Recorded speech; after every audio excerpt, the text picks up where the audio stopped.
Katuwang ang pulis ng Belgium at Australia. Nasagip ng NBI sa Pampanga at Bulacan ang tatlong bata na ibinubugaw umano sa cybersex operations ng kanilang mismong tiyahin at lola. Kabilang po ang Pilipinas sa 10 bansa kung saan talamak ang cyberpornography na kinasasangkutan ng mga bata. Ayon po yan sa pag-aaral ng Virtual Global Task Force. Nakatutok si John Consulta. Pasado alas 5 ng madaling araw nang pasukin ng NBI ang umano'y cybersex den sa San Fernando, Pampanga. Kasama ng NBI Anti-Human Trafficking Division ang Belgian Police at Queensland Police ng Australia. Inabutan sa raid ang 2 tiyahin at ang lola ng mga batang ginagamit umano sa cybersex operation. Ang lola umano mismo ang cybersex operator. Todo iyak at palag naman ang mga bata nang sagipin ng mga tauhan ng NBI at ng DSWD. Aminado na arestong lola, matagal na raw ang kanilang operasyon.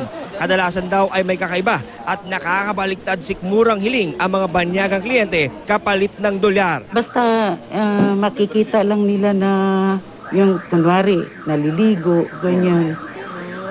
Sila, yung dalawa, yung naglalaro sa banyo, dinodurog. Yung parang magpurmang purmang dumi. Okay. Oo. Tapos anong ginagawa ko?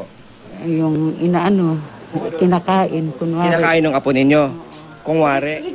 Ito raw mismo yung kwarto ng mga bata, ng mga apo ng suspect na cybersex operator at kung saan ay kinakasangkapan nga niya sa kanyang cybersex operation. Ito naman yung mismong sala kung saan nagaganap daw itong mga cybersex at ang nakakalungkot ay mga kahindik-hindik na aksyon ang pinapagawa sa kanila kapalit ng ilang dolyar.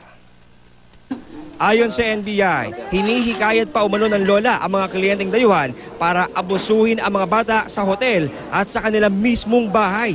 Pinapunta po nila dito yung isang foreigner at na siyang umabuso ng sexual sa mga kabataang ito. Nang tanungin kung bakit nila nagawa ito sa kanilang sariling kadugo, ang tugon nila. Kahirapan po. Iniwan na po. Gano'n na po katagal to, ma'am? Matagal na po. Sobrang sisi po ako. Hindi ko alam anong gagawin ko. Sana po mabigyan pa po kami ng pangalawang pagkakataon. Kasi po, napilitan na din naman po kami dito. Nasagip naman ng NBI at DSWD ang isa pang bata sa San Miguel, Bulacan na ginagamit sa cybersex operation ng grupo. Ang ama, wala raw kaalam-alam sa nagaganap sa kanyang anak. Masakit sa akin.